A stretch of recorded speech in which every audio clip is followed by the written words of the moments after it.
انہوں نے بھوکیں پیاسے برداشت کی، حتیٰ کہ میں امام ابو زرع رازی رحمہ اللہ کے بارے میں ان کی سوانح عمری پڑھتے بڑا حیران ہوا۔ کہتے ہیں شربت بولی مرتین فی طلب الحدیث، کہ حدیث کی طلب میں نے سفر کیا اور 2 مرتبہ میرے ساتھ ایسا واقعہ آیا کہ مجھے کھانے پینے کے لیے کچھ نہیں تھا، مجھے مجبوراً اپنا پیشاب پینا پڑا۔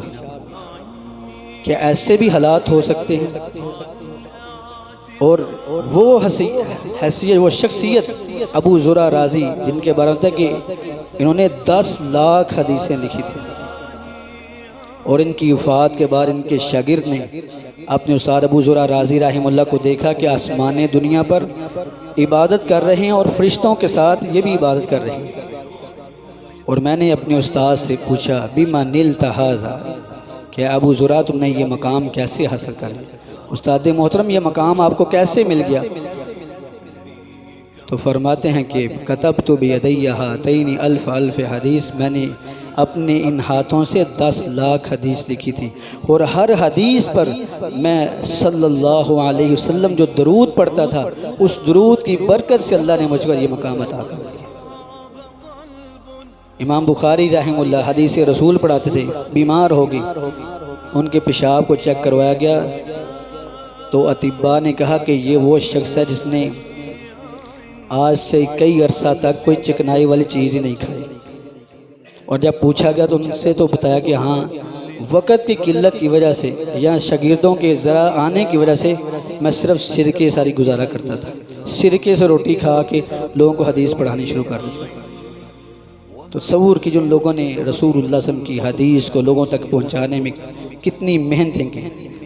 امام احمد بن حنبل رحمہ فرماتے ہیں کہ میں نے اپنے دور کی جو جتنے بھی علمی مراکز تھے پوری دنیا میں، ساری دنیا کا چکر لگایا حدیث رسول صلی اللہ علیہ وسلم کو اکٹھا کرنے کے لیے، اور آج حدیث کی دنیا میں سب سے بڑی کتاب امام احمد بن حنبل کی کتاب، جس میں 30,000 حدیثیں، جبکہ پوری سیاستہ میں بھی 30,000 حدیثیں نہیں ہیں۔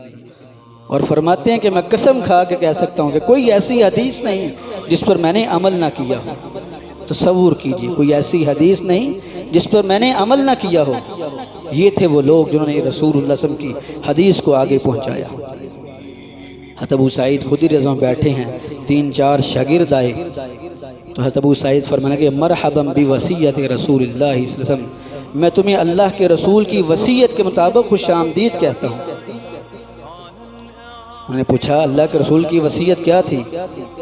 تو فرمانے کے حضرت ابو سعید خدری رضی اللہ عنہ فرمانے لگے کہ اللہ کے رسول نے اپنے صحابہ کو یہ وصیت کی تھی کہ تمہارے پاس میرے بعد میری حدیثوں کو حاصل کرنے والے دور دراز سے لوگ آئیں گے، جب وہ تمہارے پاس آئیں تو ان کو خوش آمدید کہنا۔ جن لوگوں نے رسول اللہ صلی اللہ علیہ وسلم کی حدیث کے لیے اتنی محنتیں کی، اور آج ہم جو سامنے آ جائے، جو ٹوپی پہن کے بیٹھ جائے، جو جبہ پہن کے بیٹھ جائے، ہم کہتے ہیں شاید سبھی علم اسی کے پاس ہے، یہی ہمارے لیے راہ ہدایت ہے۔ تو بھائیو، علم کو حصول کے لیے بھی دیکھو کہ ہم کن لوگوں سے دین حاصل کر رہے ہیں۔ امام ابو العالیہ رحمہ اللہ فرماتے ہیں میں ایک بندے کے پاس حدیث حاصل کرنے کے لیے گیا، فلما رأیتہ مضیعا للصلاۃ، میں دیکھا کہ یہ بندہ نماز میں کوتاہی کرتا تھا۔ دنوں کا سفر طے کر کے ایک بندے کے پاس رسول اللہ صلی اللہ علیہ وسلم کی حدیث لینے کے لیے گئے ہیں۔ کہتے ہیں فلما رأیت مضیعا للصلاۃ فقلت واللہ لغیرہ اشد تضیعا، میں نے جب دیکھا کہ نماز میں کوتاہی کرتا ہے تو میں نے کہا اللہ کی قسم، جو نماز میں کوتاہی کرتا ہے وہ تو دین کے باقی معاملوں میں زیادہ کوتاہی کرے گا۔ کہتے ہیں میں نے اس سے حدیث لینی چھوڑ دی، میں واپس آ گیا، صرف اس وجہ سے کہ یہ نماز میں کوتاہی کرتا ہے۔ تو بھائیو، اس لیے اللہ ہمیں صحیح علم عطا فرمائے، اور اللہ ہمیں یہ بہت بڑی نعمت ہے کہ اللہ ہمیں ایسے علماء ربانی دے رہے جو ہمیں خالص کتاب اللہ سنت رسول کا علم فراہم کرے، وگرنہ لوگ پیسہ لے کر بھی دین صحیح دینے کے لیے تیار نہیں۔ اور آج اس وقت کی بہت بڑی آفت یہی ہے کہ جس کے پاس وسائل ہیں وہی مفتی بن کر لوگوں کو فتوی دینا شروع کرتے ہیں، وہی پروفیسر صاحب لوگوں کو دین بیان کرنا شروع کر دیتے ہیں۔ تو رسول اللہ صلی اللہ علیہ وسلم ان من اشراط الساعۃ ان یلتمس العلم عند الاصاغر، قیامت کی علامات میں سے یہ ہے کہ علم کم تر اور چھوٹے لوگوں سے حاصل کیا جائے گا۔ تیسری علامت قیامت کی علامات میں سے پیارے پیغمبر علیہ السلام ہے کہ ان من اقتراب الساعہ ان یظہر موت الفجع۔ اور قیامت کی علامات میں سے ایک یہ بھی علامت ہے قرب قیامت، اچانک موت کثرت سے واقع ہوگا۔ اچانک موت یہ اکثر لوگوں کو واقع ہوگا، اور آج ایسے حالات بن چکے ہیں کہ اچانک موت ہم بڑے واقعات دیکھتے ہیں۔ کیا ہوا جی؟ اچانک دل کا دورہ پڑ گیا، ہارٹ اٹیک ہو گیا، اچانک کومے میں چلا گیا، اچانک خون منجمد ہو گیا جی، ہاتھ پاؤں چھل ہو گئے ہیں، دماغ کا فالج ہو گیا ہے۔ تو یہ اچانک حادثہ پیش آ گیا، ہوائی جہاز کریش ہو گیا۔ تو یہ اچانک کی موت رسول اللہ صلی اللہ علیہ وسلم قرب قیامت ان من اقتراب الساعہ ان یظہر موت الفجع، کہ قرب قیامت اچانک موت کثرت سے واقع ہوگی۔ تو بھائیو، موت ایک بہت بڑی نصیحت ہے۔ جب ایسے حالات بن چکے ہیں، ہم میں سے ہر شخص کو چاہیے کہ وہ ہر وقت اللہ کی طرف منسلک رہے۔ کسی کو کوئی پتہ نہیں کس وقت کیا حالت رونما ہو جائے، اور خصوصاً جیسے اب جنگی حالات ہیں۔ تو ایک میرے شاگرد نے مجھے میسج بھیجا، اس کے اندر انہوں نے کہا کہ اگر ایٹم بم چلے تو بیک وقت 2 کروڑ لوگ موت کا شکار ہو جائیں، اور 4 ارب کروڑ لوگ جو ہیں، 4 ارب لوگ وہ مفلوج ہو گئے، یعنی معذور ہو جائیں گے، اور 2 ارب لوگ قحط سالی کا شکار ہو جائیں گے۔ تصور کہ جب ایسی اچانک کی موت واقع ہوگی، کہ پتہ نہیں کلمہ بھی نصیب ہوگا کہ نہیں ہوگا، کیا ہماری زبانوں پر اللہ کا ذکر بھی جاری؟ تو ہر وقت ہر لمحے اللہ کے ساتھ منسلک رہیں۔ تو امل فی الدنیا طویلا ولا تدری، تم دنیا کو بڑا لمبا سمجھتے ہو، دنیا کی زندگی کو، تمہیں تو یہ بھی معلوم نہیں اذا جن لیل هل تعیش الى الفجر، کہ آج رات ہو چکی ہے، پتہ نہیں صبح ہونی ہے کہ نہیں۔ کم من صحیح مات من غیر الا، کتنے لوگ صحت مند تندرست ہوتے ہیں، کوئی بیماری نہیں ہوتی۔ ابھی پاس سے گزرا، کہہ رہے تھے بھی فلاں بندہ فوت ہو کہ کیسے؟ ابھی تو بازار سے موٹر سائیکل پہ جا رہا تھا، ابھی تو اپنے بیوی بچوں کے ساتھ جا رہا تھا، کیسے ہوا؟ اچانک موت کا کم من صحیح مات من غیر الا، کتنے صحت مند ہیں اچانک موت کا شکار ہو جاتے ہیں۔ وَكَم مِّن مَّرِيضٍ عَاشَ دَهْرًا إِلَى دَهْرِ، اور کتنے بیمار ہیں کہ بیماری کے باوجود اپنے بستر پر سالوں بیت جاتے ہیں، موت نہیں آتی۔ تو اس لیے ہر وقت ہر لمحے اللہ سے منسلک رہے۔ قیامت کی علامات میں سے ایک علامت ان من اقتراب الساعہ ان یظہر موت الفجع، اچانک کی موت واقع ہوگی، اچانک موت کا لوگ شکار ہو جائیں گے۔ تو اس لیے اللہ سے منسلک رہیں، اپنا معاملہ اپنا اللہ سے ہمیشہ درست رکھیں۔ کسی کو کوئی پتہ نہیں کہ مجھے آخر میں کیا کلمات میری زبان پر جاری ہوں گے، یا مجھے کلمے کی توفیق ملے گی کہ نہیں ملے گی۔ تو اس لیے فلا تموتن الا وانتم مسلمون، تمہیں موت آئے تو حالت اسلام میں، اس کا مطلب یہ ہے کہ ہم ہر وقت حالت اسلام میں رہیں، ہم ہر وقت اللہ کے مطیع اور فرمان بردار بن کر رہیں۔ تو تیسری علامت قیامت کی علامات میں سے اچانک موت کا آنا۔ اسی طرح پیارے پیغمبر علیہ السلام نے فرمایا قیامت کی علامات میں سے ایک علامت کہ لوگوں کے اندر تبدیلی بڑی جلدی واقع ہوگی، اور تبدیلی کی صورت جو پیارے پیغمبر علیہ السلام نے فرمائی وہ حالات کا تبدیل ہونا اور اپنی زبانوں کی کمائی کھانا۔ فرمایا سیکون فی امتی اقوام یأکلون بألسنتہم کما تأکل البقر من الارض، فرمایا ایسی قوم آئے گی جو اپنی زبانوں سے ایسے کھائیں گے جیسے گائے اپنی زبان سے کھاتی ہے۔ فرمایا قیامت کی علامات میں سے ایک ایسی قوم آئے گی، ایسے لوگ آئیں گے جو اپنی زبانوں سے کھائیں گے، اور ایسے کھائیں گے جیسے گائے کھاتی ہے۔ اس کے مفہوم میں علماء نے مختلف صورتیں بیان کی ہیں۔ ایک اس کا مفہوم یہ کہ زبانوں کی کمائی، چرب لسانی کی وجہ سے، اپنی زبان درازی کی وجہ سے وہ تجارت پر حاوی ہوں گے۔ اور بعض نے یہ کہا جیسے وکالت کا پیشہ ہے، اسلام میں ایک مدعی ہے ایک مدعا ہے، وکیل کا اسلام میں کوئی تصور نہیں، لیکن وہ صرف اپنی وکالت کا پیسے لیتا ہے اور وکالت کرتا ہے، تو یہ بھی اس فتنے کے اندر شامل ہے۔ اور جس طرح ظاہری طور پر بعض علماء نے یہ بھی بیان کیا کہ جیسے لوگ آئس کریم کھاتے ہیں اپنی زبان سے چاٹتے ہیں، جیسے گائے بھینس اپنی زبان سے کھاتی ہے، ایسے لوگ ایسے کھانے آ جائیں گے کہ لوگ اپنی زبانوں سے کھائیں گے نہیں۔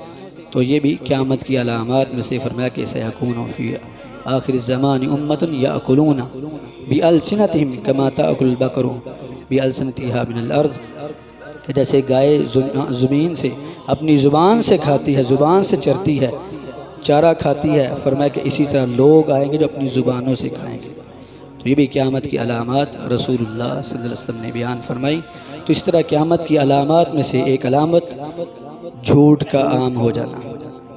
آپ فرمایا خیر القرون قرنی ثم الذین یلونہم ثم الذین یلونہم، سب سے بہترین زمانہ میرا زمانہ ہے، پھر میرے صحابہ کا، پھر وہ جو ان کے بعد آئیں گے، پھر وہ جو ان کے بعد آئیں گے۔ فرمایا ثم یظہر الکذب، پھر جھوٹ عام ہو جائے گا، جھوٹ پھیل جائے گا، جھوٹے کو بڑا معزز سمجھا جائے گا، جھوٹ پھیل جائے گا، ہر سو پھیل جائے گا۔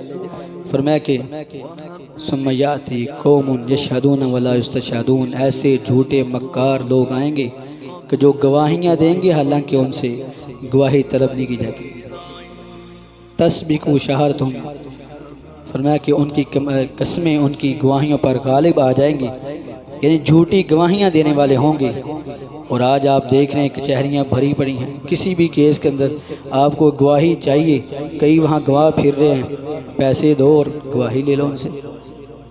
تو یہ جھوٹی گواہیاں دینا، پیارے پیغمبر علیہ السلام کے بارے میں حضرت عبداللہ بن مسعود رضی اللہ عنہ فرماتے ہیں اللہ کے رسول ٹیک لگا کر بیٹھے تھے، تو آپ فرمایا کہ الا اخبرکم باکبر الکبائر، اے میرے صحابہ میں تمہیں کبیرہ گناہوں میں سے بھی بڑے کبیرہ گناہوں کے بارے میں نہ بتاؤں؟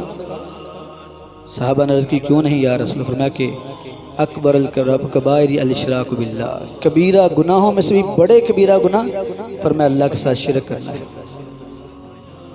پھر آپ نے فرمایا کہ پھر کسی کو ناحق قتل کرنا ہے، پھر فرمایا وشہادۃ الزور، پھر آپ نے فرمایا جھوٹیاں گواہی دینا، پھر آپ کہتے وکان متقیا فجلسا، اللہ کے رسول ٹیک لگا کر بیٹھے تھے، سیدھے ہو کر بیٹھ گئے، فرمایا الا وشہادۃ الزور الا وشہادۃ الزور الا وشہادۃ الزور، بار بار آپ یہی کلمہ کہتے رہے۔ صحابہ فرماتے ہیں ہم نے کاش کہ اللہ کے رسول بس کر دیں، آپ خاموش ہو جائیں، کہ آپ بار بار یہی کہہ رہے ہیں کہ جھوٹی گواہی دینا، جھوٹی گواہی دینا یہ بہت کبیرہ گناہ ہے، بہت بڑا گناہ ہے۔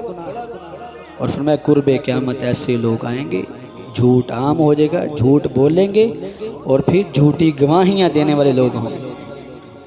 کسی مسئلے میں گواہی دینی ہے، گواہی دینے کے لیے تیار ہو جائیں۔ اور آپ دیکھ رہے ہیں کہ آپ کو کسی معاملے کے اندر گواہ چاہیے، پیسے دو، 200 روپیہ 500 روپیہ دو، گواہی دینے کے لیے بندے تیار ہیں جی۔ جبکہ گواہی کوئی معمولی معاملہ نہیں کہ ایک کے حق کو، حلال کو حرام کرنے کا ذریعہ ہے گواہی، ایک بے گناہ کو گناہ گار بنا دینا یا گناہ گار کو بے گناہ تصور کر دینا، یہ جھوٹی گواہی کے ذریعے ہو رہا ہے۔ تو اس لیے فرمایا کہ وَيَظْهَرُ فِيهِمُ السَّمِنُ، فرمایا کہ ان کے اندر موٹاپا عام ہوگا، ان لوگوں کے اندر موٹاپا عام ہوگا، یہ بھی آپ نے ان کی علامت بیان کی ہے۔ تو فرمایا کہ جھوٹی گواہیاں دینے والے یہ بھی قرب قیامت، جھوٹ عام ہو گیا، ایسے لوگوں جھوٹی گواہیاں دیں گے۔ اور آخری علامت آج کے خطبے میں رسول اللہ صلی اللہ علیہ وسلم نے فرمایا کہ سیاتی علی الناس زمان لا یبال المرء امن حلال ام من الحرام، فرمایا کہ ایسے حالات پیدا ہو جائیں گے کہ کوئی بندہ اس چیز کا خیال نہیں رکھے گا کہ وہ حلال ذرائع سے کما رہا ہے یا حرام ذرائع سے کما رہا ہے۔ اور آج یہ بھی حالات بڑی تیزی سے پیدا ہو رہے ہیں کہ ہر شخص کا ہم غم فکر بس یہی ہے کہ پیسے آنے چاہیے، وہ کوئی یہ بات نہیں دیکھ رہا کہ میں حلال ذرائع سے اکٹھے کر رہا ہوں یا حرام ذرائع سے، جبکہ رزق حلال اور حرام ان دونوں کا بڑا ہی گہرا تعلق ہے انسان کے دین کے ساتھ۔ پیارے پیغمبر علیہ السلام کہ ان اللہ طیب لا یقبل الا طیبا، اللہ پاک ہے اور پاک کو ہی پسند کرتا ہے۔ جب تم حلال حرام کا امتیاز نہیں کرو گے، حلال حرام کی تمیز نہیں کرو گے، تو پھر کیا ہوگا؟ نہ تمہاری نماز قبول، نہ تمہارے روزے قبول، نہ تمہاری زکوٰۃ قبول، نہ قربانی قبول، اور نہ تمہاری دعائیں ہی قبول ہوں گی۔ جب حرام کھائے گا انسان تو اس کی دعا کیسے قبول ہو سکتی ہے؟ ہم کہتے ہیں یار دعائیں کرتے ہیں، دعائیں قبول نہیں ہوتی۔ رسول اللہ صلی اللہ علیہ وسلم کی مسجد ہے اور آپ کی مسجد کے اندر رسول اللہ صلی اللہ علیہ وسلم نماز سے فارغ ہوئے، ایک بندہ آیا مسجد نبوی کے اندر نماز پڑھی، پراگندہ حالت ہے، سفر کے نشانات ہیں، خاک آلود چہرہ ہے، اور پھر رسول اللہ صلی اللہ علیہ وسلم کی مسجد میں بیٹھے نماز پڑھی ہے۔ فیقول یا رب یا رب یا رب یا رب کی صدائیں لگاتے ہوئے اللہ سے دعائیں کر رہا تھا۔ رسول اللہ صلی اللہ علیہ وسلم نے فرمایا کہ مطعمہ حرام وملبسہ حرام ومشربہ حرام وغذی بالحرام فأنا یستجاب لذلک، اس کا پہنا حرام کا، اس کا کھانا حرام کا، اس کا پینا حرام کا، وغذی بالحرام، اس کے جسم نے جن ٹکڑوں پر پرورش پائی ہے وہ بھی حرام کی، فأنا یستجاب لذلک، اللہ اس کی پکار کو کیسے سنے۔ تو اس سے پتہ چلا کہ چاہے کوئی خانہ کعبہ کے اندر بھی داخل ہو کر دعائیں کر لے، لیکن رزق حلال نہیں ہے تو دعا قبول نہیں ہوگی۔ رسول اللہ صلی اللہ علیہ وسلم کی مسجد میں ہے، آپ کے پڑوس میں جوار میں بیٹھے آدمی دعا مانگ رہا ہے اور روتے ہوئے گریہ زاری کر رہا ہے، لیکن پھر بھی اللہ نے اس کی پکار کو نہیں سنا۔ تو اس لیے بھائیو، حلال اور حرام کا بڑا گہرا تناسب ہے انسان کے دین کے ساتھ۔ اگر آپ چاہتے ہیں کہ آپ کی زندگی پرسکون ہو جائے، آپ کی اولاد صاحب کمال ہو، آپ صاحب کمال ہو جائیں، تو پھر بھائیو اپنی روزی کا خیال کریں۔ اے طائر لاہوتی، اس رزق سے موت اچھی جس رزق سے آتی ہو پرواز میں کوتاہی۔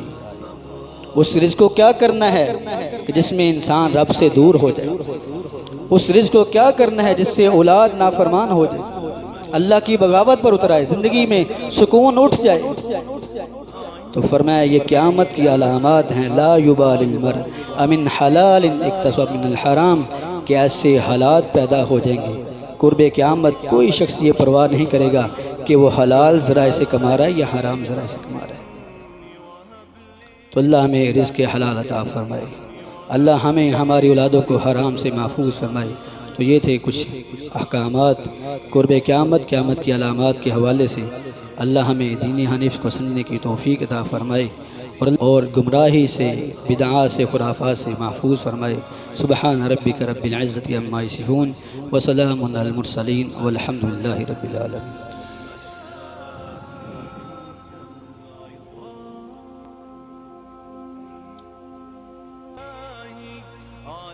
الحمد للہ نحمده ونستعینه ونستغفره